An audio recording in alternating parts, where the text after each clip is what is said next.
kalibrasi alat itu hal yang paling penting buat ILTM. Tapi kalau khusus yang ini dia tuh melakukannya setelah cuci tangan. Jadi habis cuci tangan tuh pasien udah siap nih kan kalibrasi terlebih dahulu. Tapi kalau yang lila sama pink dan panggung, kalian siapkan alat ini terlebih dahulu sebelum cuci tangan. Oke?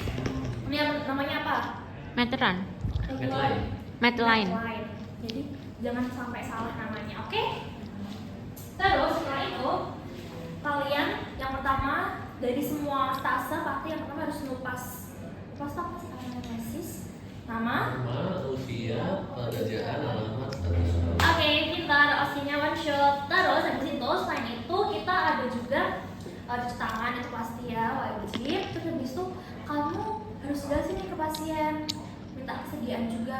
Pak, ibu bersedia nggak ya bisa saya melakukan pemeriksaan ini dengan tujuan ini? Kalian harus tahu tujuannya apa karena nanti di checklist kalian tuh ada juga. Karena kalau misalnya kalian nggak ada tujuan kalian apa, itu nanti di checklist bisa disilang sama dokternya. Dan kalau semakin banyak silangnya semakin tenar.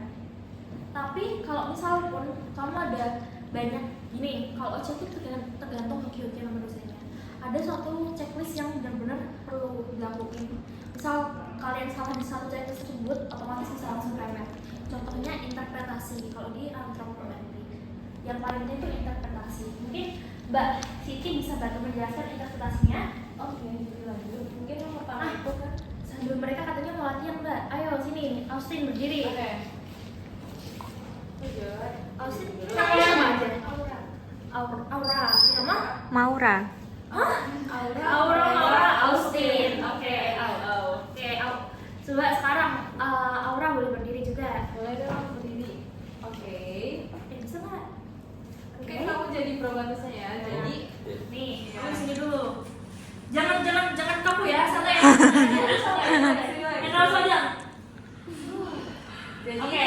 saat yang lila, mungkin untuk perhatian teman-teman juga. Jadi yang lila pada ibu hamil. Tapi ini ibaratkan Ini misal. misal hamil gitu. Masih hamil. Oke. Kamu coba ukur. Jadi untuk lila itu kan pertama kita punya midline, terus kamu ukur yang dari sini itu namanya Yes. sampai Oleh Kranon. Jadi diukur dulu. Coba kamu ukur di sini. Kalau ukur dari yang pertama panjang itu tangannya harus ditekuk. Jadi kamu bilang, Bapak, tolong ukur tangannya ya Bapak. Ya. Saya akan mengukur di bagian akromion sampai kranon. Kalian harus ngomong kayak gitu juga karena kalau OJ kalian itu cuma lakukan aja itu nanti nggak bakal dinilai sama dosennya.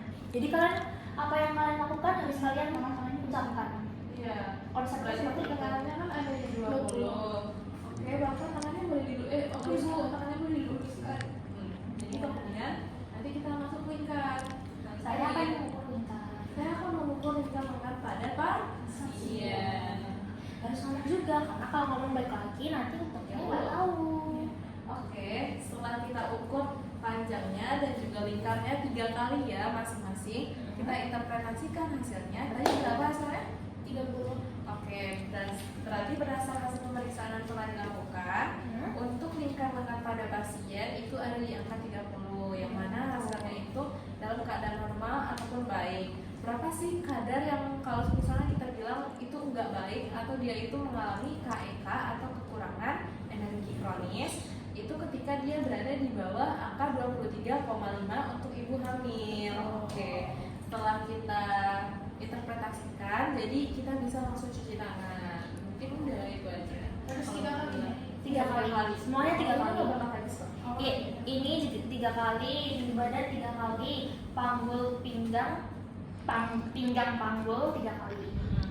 Kemudian untuk pengukuran berikutnya itu kan ada pengukuran pinggang dan juga panggul. Itu sistematikanya nanti intinya bakal dibagi jadi pinggang bagi panggul. Kalau kalian mau hafalnya gampang, atas bagi bawah. Oke, atas bagi bawah. Terus kalau laki-laki hasilnya harus kurang dari 0,95. Kalau perempuan hasilnya harus kurang dari 0,80. Oke? Pinggang dibagi panggul. hasilnya harus kurang. Nanti kalian hitung manual soalnya. Oh, Bagi Iya. paku. nggak ada kalkulator ya? Oh nggak ada. Jadi kamu boleh ikut Agustin. Oh, iya. Jadi misalnya aku izin ya, jadi kita kupas, kemudian kita lanjut ke pengukuran. Ya. Lanjut ke pengukuran pinggang dan juga panggul pada pasien. Jadi setelah kita kupas, kamu berdiri aja jangan bandes. Kemudian kita sebutkan tujuannya. Jadi saya akan melakukan pengukuran pinggang dan juga panggul pada pasien untuk mengetahui bentuk tubuh dari pasien. Oke. Jadi yang pertama itu kan kita ukur pinggangnya. Pinggang itu di mana sih kita ukur? Itu biasanya di arkus bagian kecil. Arkus poste. Poste paling bawah. Ya, atau bagian terkecil dari perut kita. Berarti itu pinggang. Sedangkan panggul kita ukurnya itu di mana? Di bagian gluteus yang paling tinggi atau bagian iliaka. Krista iliaka. Krista Ingat iliaka. ya. Jadi setelah kita persiapkan alatnya, kemudian kita cuci tangan 6 kali kemudian kita mohon izin kepada pasien untuk dapat membuka bajunya dan juga melakukan pengukuran. Izin sebelumnya ya Ibu, saya akan melakukan pengukuran pinggang kepada pasien. Jadi kan harus Iya, ini diasumsikan bahwa pasien telah melepas bajunya. Kemudian kita mengukurnya dalam senti. Jadi nanti teman-temannya itu banyak yang ukur dalam inci. Ini udah senti sih harusnya. Oke, jadi di sini didapatkan bahwa hasil dari pengukuran pinggang para pasien ada di angka 74. Kemudian ini 3 kali ya teman-teman. Kemudian untuk panggulnya, sebelumnya Ibu, diasumsikan pasien telah menggunakan PKS mungkin ada di angka 100. Oke, jadi nambahin dikit, kalau pasien pinggang panggul ini biasanya tuh cowok pasiennya, terus dia biasanya kalian harus suruh dia copot baju pakaian, Iya, ini siklus gitu.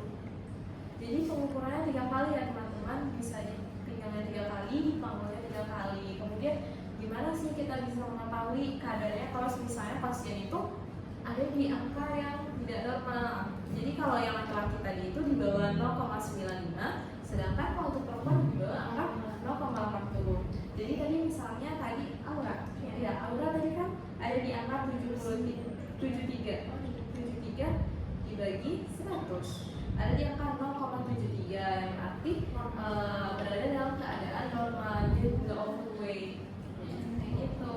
Kemudian setelah kita interpretasikan, kita bisa langsung mencuci tangan dan udah selesai. Pokoknya semuanya habis interpretasi. Itu interpretasinya ke dokter ya. Jadi untuk pasien ini baru cuci tangan, baru kalian ngomong lagi ke pasien lagi waktu duduk di depan kursi. Baik bapak, untuk bapak ini badannya segini. Setelah saya ukur, berarti bapak ini overweight atau normal atau underweight, harus jelaskan seperti itu ke pasien. Udah itu aja. Sekarang EMT belum. EMT itu coba sekarang berdiri semuanya gantian. Yang tadi belum siapa? Maura. Boleh ganti. Austin aja, Austin. Austin mau. Udah Austin coba timbang berat badan, terus Maura sini. Oh, saya gitu. Tolong dilepas sepatunya. Nah jangan lupa kalau pasien atau semuanya itu harus suruh lepas sepatunya. Terus misal ada barang yang dia bawa gitu. Terus kalau misal nih, Austin kan bawa pakai kaos kan di dalamnya kan. Nah itu kalau bisa pasien nanti suruh lepas meja. Tapi nggak usah lepas baju bang, bisa Nggak usah diasumsikan aja. Ya, diasumsikan aja langsung ke sini naik. Kalibrasi. Ya kalibrasi dulu. Oh, yang kalibrasi saya. Iya. Kalibrasi Dari atas ya mbak? Ya. Oh, udah lurus belum harusnya? Kamu udah dari tas, udah? Oke, boleh naik Austin. Nah, coba Mbak Siti dari sini, Aura dari sana. Aura dari sini, lihat ya. Ini berat badannya berapa kalau dari Aura? 83. Nah, kalau dari Mbak Siti berapa nih? 80. Kalau dari Maura? 89. Nah, jadi kesimpulannya kalian tuh kalau menghitung Salah, 84. apa harus dari tengah depan sini. Karena kalau dari samping kanan maupun kiri nanti tuh interpretasinya bisa beda. Gak boleh nih kalian hitungnya kayak gini, gak boleh. Nggak boleh, harus depan Harus ini depan mbak. ke sini. Gitu. Oke, paham? Berarti nanti pasiennya turun lagi, Iya. terus naik lagi, Bapak coba turun lagi ya Pak, calonnya. dikalibrasi lagi. Nggak usah. Oh nggak usah. Mbak. Nggak usah. Naik lagi Bapak, silakan. Cek lagi. 80. Bapak boleh turun lagi Bapak. Turun. Naik lagi Bapak, silakan naik lagi Bapak. Ngomongnya kayak gitu. Oke. Ya baik Bapak, untuk pemeriksaan berat badan sudah selesai. Untuk hasilnya dapatkan berapa. Coba dapat sebutkan 83, misal 83, 82, 83. Jadi untuk hasilnya normalnya 82, berapa. Nanti Dihitung. dihitung. 3 kali berat badan ini kita kali hitung bagi 3. Oke? Terus tinggi badan. Tinggi badan itu sebenarnya tuh kalian pakai macam yang tempel itu. Tapi bisa juga pakai midline ini. Tapi kalau nggak oke sih. Kalau nggak oke banget pakai midline. Kalian udah tahu nggak cara mengukur ini? Kalau pakai midline kayak ini. Kalau pakai midline itu nanti kalian tempelin kepalanya di tembok. Jadi berdirinya tuh harus seperti ini. Kamu menginterupsinya kayak ini. Bapak, tolong kakinya diluka selebar bahu ya Bapak. Nah, gitu. Terus Bapak tolong alas kakinya nanti dilepas semua, kayak gitu. Terus kamu ukurnya kan, misalnya Austin kan tinggi ya, kan kamu nggak bisa berenang kayak gini. Kalian harus narik Tangga yang ada di SL. Ada Mbak? Iya ada. Oh yang buat naik ke bed. Oh, Oke, iya. kayak itu. Taruh situ, kamu baru lah bisa ngasih titik gitu. Habis itu baru kamu ukur. Atau enggak kalau misalnya itu ada yang atas 3 bawah ya. aja. Jadi kamu 3 kali ukur. 1, 2, 3. Kemudian jumlah kali. Jadi nanti kalau di SL itu kalian mengukur, nanti hitungnya itu ada pakai kertas sama pena. Oke, jadi setelah pengukuran timbangan sama tinggi pasien, jadi bakal lanjut ke untuk perhitungan IMT. Jadi kalau IMT itu normal berapa sih? 25. 2. Kurang tepat. Dia normalnya itu 18,5 sampai 23. Jadi tergantung sumber ada yang berapa. Sumber. Nah, sekarang tuh buka osteoides sekalian. Cara hitungnya gimana guys? Kalau ini Mbak, Eh, badan dalam kilo per tinggi badan dalam senti kuadrat. Dalam Nah, kalian bisa buka terus tandain. Ini tuh sumbernya pastinya udah dari sesuatu ya, makanya osteoides ini penting buat kalian dan buat kalian beli karena coba buka halaman 2.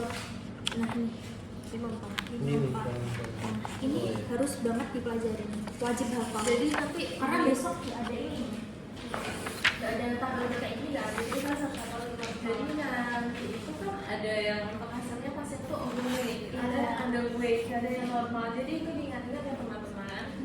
Untuk itu tuh pada range-nya berapa? Betul. Udah.